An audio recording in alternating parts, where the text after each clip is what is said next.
13 अप्रैल 1912 की रात।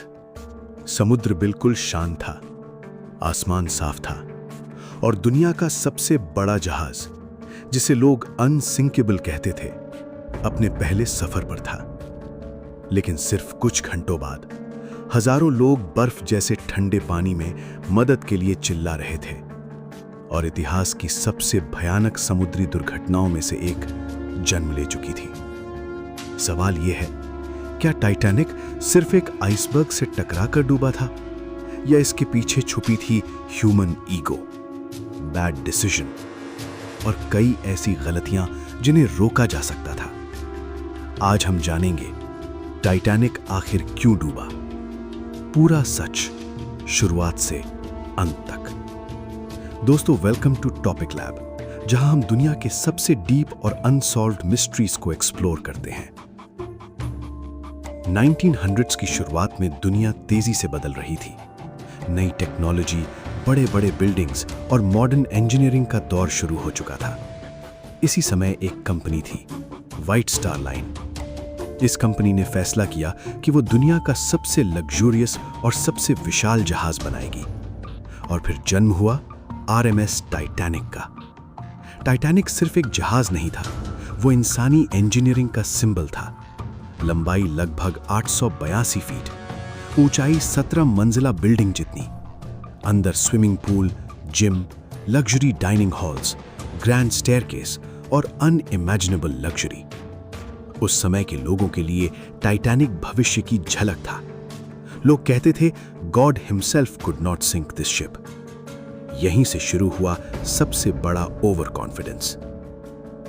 पहली यात्रा 10 अप्रैल 1912, टाइटैनिक ने अपनी पहली यात्रा शुरू की। जहाज निकला साउथहैम्पटन से। उसके बाद वो चरबर्ग और क्वींसटाउन में रुका। फिर उसका फाइनल डेस्टिनेशन था न्यूयॉर्क सिटी। जहाज में लगभग 2200 लोग थे। इनमें शामिल थे दुनिया के सबसे अमीर लोग, इमिग्रेंट्स, क्रू मेंबर्स, फैमिलीज, बच्चे। हर किसी का सपना अलग था, लेकिन किसी को नहीं पता था कि यह सफर उनकी आखिरी यात्रा बन जाएगा। यात्रा के दौरान कई दूसरे शिप्स ने टाइटैनिक को वार्निंग भेजी। उन्होंने बताया कि आगे नॉर्थ अटलांटिक ओशन में डेंजरस आइसबर्ग्स मौजूद हैं। लेकिन समस्या क्या थी? इन वार्निंग्स को सीरियसली नहीं लिया गया। क्यों? क्योंकि टाइटैनिक को अनसिंकेबल माना जा रहा था। कैप्टन एडवर्ड स्मिथ बहुत एक्सपीरियंस थे। ये उनका आखिरी वॉयज भी था रिटायरमेंट से पहले। लेकिन एक बड़ी गलती हुई। जहाज की स्पीड कम नहीं की गई। टाइटैनिक लगभग फुल स्पीड पर आगे बढ़ता रहा।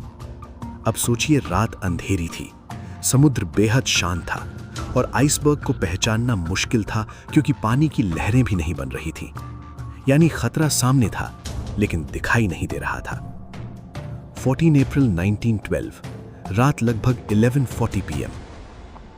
लुकआउट्स को अचानक सामने एक विशाल आइसबर्ग दिखाई दिया।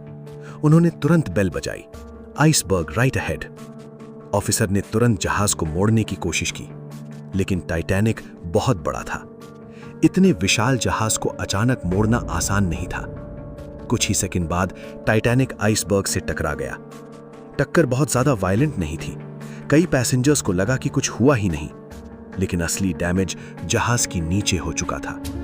आइसबर्ग ने टाइटैनिक के साइड में कई छोटे छोटे क्रैक्स बना दिए। अब पानी अंदर भरना शुरू हो गया। टाइटैनिक को इस तरह डिजाइन किया गया था कि अगर उसके 4 कंपार्टमेंट्स तक डैमेज हो तो भी जहाज तैर सकता था। लेकिन यहां 5 से ज्यादा कंपार्टमेंट्स में पानी भर चुका था। यानी अब टाइटैनिक का बचना लगभग इम्पॉसिबल था। अब सबसे बड़ा सवाल, क्या सिर्फ आइसबर्ग की वजह से टाइटैनिक डूबा? आंसर है नहीं। कई एक्सपर्ट्स मानते हैं कि जहाज के डिजाइन में भी फ्लॉज थे। कुछ रिपोर्ट्स के अनुसार इस्तेमाल की गई मेटल प्लेट्स एक्सट्रीम कोल्ड में ब्रिटल हो गई थी। रिवेट्स कुछ में स्ट्रांग नहीं थे। वाटर टाइट कंपार्टमेंट्स पूरी तरह सील्ड नहीं थे। जब आगे के कंपार्टमेंट्स पानी से भरने लगे तो पानी एक कंपार्टमेंट से दूसरे में ओवरफ्लो करने लगा। यानी टाइटैनिक धीरे धीरे खुद अपने वजन से नीचे खिंचता चला गया। इंजीनियरिंग की छोटी गलतियां इतनी बड़ी ट्रेजेडी बन गईं। अब आता है टाइटैनिक डिजास्टर का सबसे शॉकिंग हिस्सा। जहाज पर मौजूद लोगों की संख्या थी लगभग 2200। लेकिन लाइफ बोट्स थीं सिर्फ लगभग 1178 लोगों के लिए, यानी आधे लोगों के लिए भी जगह नहीं थी। क्यों? क्योंकि डिजाइनर्स को लगता था कि टाइटैनिक कभी डूब ही नहीं सकता। कुछ लाइफ बोट्स को आधा खाली भेज दिया गया। कई लोग शुरुआत में जहाज छोड़ना ही नहीं चाहते थे क्योंकि उन्हें सिचुएशन की सीरियसनेस समझ नहीं आ रही थी, और जब तक सच समझ आया तब तक बहुत देर हो चुकी थी। रात धीरे धीरे गुजर रही थी। टाइटैनिक का आगे का हिस्सा पानी में डूबता जा रहा था। पैसेंजर्स पैनिक में थे। कुछ लोग प्रार्थना कर रहे थे, कुछ अपने परिवार से लिपटे हुए थे और कुछ आखिर तक उम्मीद लगाए बैठे थे। बताया जाता है कि जहाज का बैंड आखिर समय तक म्यूजिक बजा रहा था ताकि लोग शांत रहें। करीब 2:20 AM टाइटैनिक 2 हिस्सों में टूट गया और फिर दुनिया का सबसे बड़ा लग्जरी शिप अटलांटिक ओशन की गहराइयों में गायब हो गया। 1500 से ज्यादा लोगों की मौत हो गई। ज्यादातर लोग डूबने से नहीं बल्कि फ्रीजिंग कोल्ड वाटर की वजह से मरे।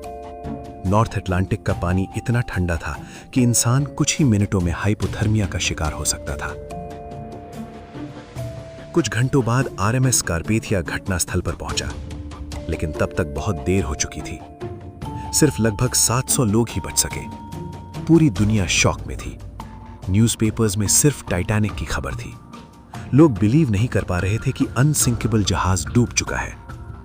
इसके बाद मैरिटाइम लॉज बदले गए। हर जहाज पर पर्याप्त लाइफ बोट्स जरूरी हुए। 24 आवर रेडियो कम्युनिकेशन मैंडेटरी हुआ। आइसबर्ग मॉनिटरिंग सिस्टम्स इंप्रूव किए गए। टाइटैनिक डिजास्टर ने पूरी शिपिंग इंडस्ट्री बदल दी। लगभग 73 साल तक टाइटैनिक का रैकेज नहीं मिला। फिर 1985 में एक्सप्लोरर रॉबर्ट बेलार्ड ने अटलांटिक ओशन की गहराइयों में टाइटैनिक को खोज निकाला। जहाज लगभग 12,500 फीट नीचे पड़ा था। धीरे धीरे बैक्टीरिया और समुद्री प्रेशर उसे खत्म कर रहे हैं, यानी एक दिन टाइटैनिक पूरी तरह गायब भी हो सकता है। टाइटैनिक सिर्फ एक जहाज की कहानी नहीं थी, वो एक वार्निंग थी कि टेक्नोलॉजी कितनी भी एडवांस्ड क्यों ना हो, नेचर को कभी अंडर एस्टिमेट नहीं करना चाहिए। ओवर कॉन्फिडेंस, ह्यूमन मिस्टेक्स और छोटी सी लापरवाहियां कभी कभी इतिहास की सबसे बड़ी ट्रेजेडी बन जाती हैं। और शायद इसी वजह से 100 साल बाद भी टाइटैनिक की कहानी लोगों को फैसिनेट करती है, क्योंकि ये सिर्फ एक जहाज की कहानी नहीं बल्कि इंसानी अहंकार और सर्वाइवल की कहानी है।